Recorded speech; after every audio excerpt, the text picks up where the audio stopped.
Hey everybody, welcome back to another episode of Farmer George. You'll have to excuse my nasally tone right now. I'm battling a little bit of a head cold and I'm a little congested.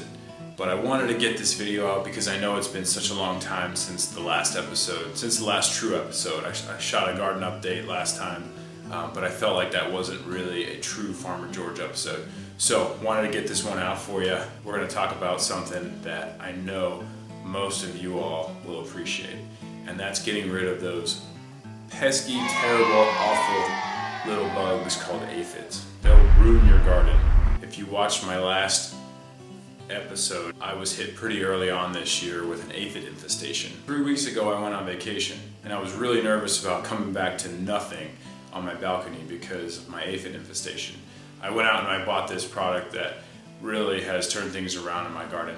And this episode is going to show you the day that I leave for vacation. I took a little video, and that's on June 14th. And then yesterday I took another update video. So it's about 3 weeks apart. Before getting into what the product is, I wanted to show you the before and the after and the benefits of not having any aphids in your garden. And this isn't some at-home remedy or, like dish soap and water. You're not going to have to douse your plants in powder that's going to leave a powdery residue on all your plants. If you don't want to spend the time to watch me walking through all my plants showing you the before and after, go ahead and skip to this time right here and it'll bring you into the product I'm talking about. And hopefully all of you can be aphid free for the rest of this season as well. So let's go jump into the garden and how it looked 3 weeks ago. I just want to do a quick garden update. It is Friday, June 14th, and there are no more aphids on my plants. I've sprayed pyrethrin twice now this week, once last night and then once on Wednesday night, and everything looks like it's bouncing back. Going on vacation for 2 weeks. I have one of my friends coming over. She's gonna spray 2 more applications about a week apart, so hopefully that'll get any new aphids that come on. Yeah. Here's my pride and joy, my jalapeno F2. He's in his own little spot. Tomatoes, they're gonna be huge when I get back. Long red ties right there. The jalamundos right there. 2 more jalapeno F2s and little tie question marks. That's about it. Check back in 2 weeks. Fingers crossed, everybody. Okay, it's Saturday, July 6th.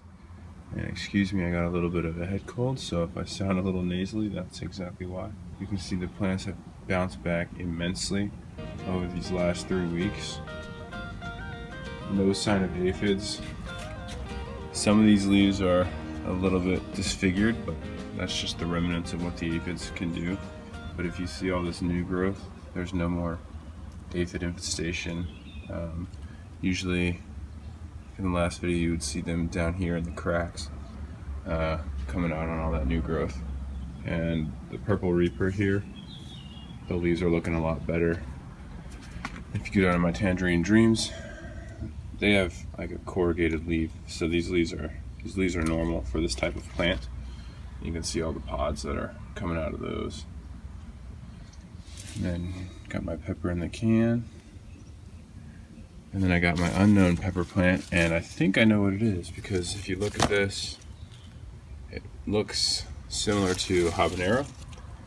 So I don't know if we're gonna get an orange habanero or a chocolate habanero or maybe an off-fino ghost pepper, because I have off-fino ghost peppers. It's not like a typical boot jalokia. And then I have 2 Sugar Rush peaches right here that are doing amazing. Got some pods in there. They have some flowers. I think the pods, yeah, there's some pods growing down there. I got these humongous jalapenos. I think I got them from James Dunlop from the PLC. Then the Bourgogne chocolate. We had a pretty bad heat when I was gone, like above 100 consistently for like a week, and it shed a lot of its leaves. I staked it up, so it's standing tall. It's got a pretty big, nice canopy. It's doing okay.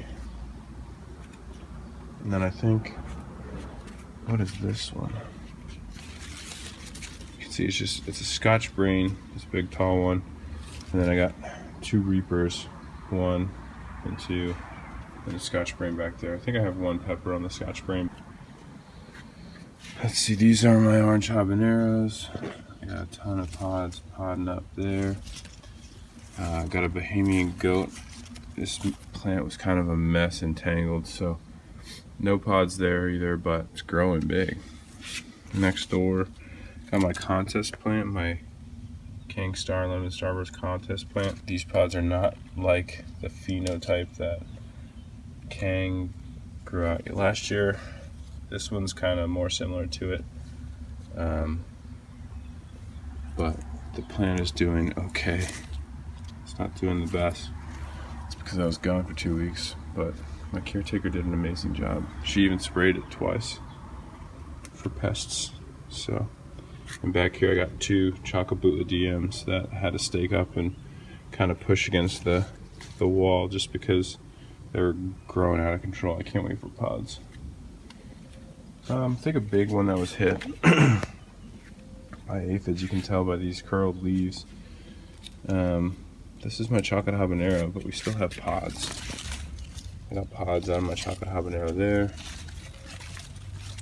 I don't think this plant has any. And then I put the cayennes back, I rotated them, and I got a ton of pods. There's one that's turning red, a bunch of green, kind of brown ones about to ripen up. 2 tomato plants right here. These were out of control. When I came back, they were all over the ground, so I staked them up pretty good. Here's my lone plant in this container. It's one of my own crosses. It's called the jalapeno. If you've been following along, it's a cross between a ghost and a jalapeno. I really wanted a spicier jalapeno, and this is the F2, so hoping to get a pretty cool looking pod. We'll see how that one turns out. Got my Piccadilly tomatoes. They're coming along. Those were also everywhere. These are both indeterminate tomato plants, which means they grow crazy unless you prune them. Then I planted these before I left. There's some Tide peppers.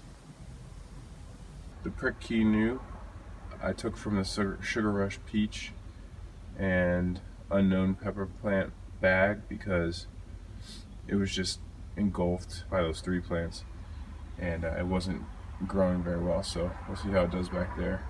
And then I got a jalamundo. And then look at that baby back there. This is my overwintered ghost pepper plant. I almost fell on the floor when I picked it up for my friend. It is just doing amazingly. I sprayed it for pests and fertilized it last night, so it's looking great. But that's it. That's like I think 3 weeks later after I left, and then I think like 4 weeks since I started spraying the pyrethrin, and I've given the plants, only the pepper plants, the pyrethrin spray. I gave it twice before I left on my 2-week vacation, and then over those 2 weeks they were sprayed once a week by my friend, and she did a really good job, as you can see.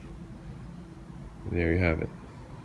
For those of you who watched the garden update, you know what I'm about to talk about, and that's pyrethrin. I applied 4 applications of this over about, I guess, 3 weeks. I did twice before I left on vacation, and then I had my plant babysitter take care of him and sprayed once per 2 weeks.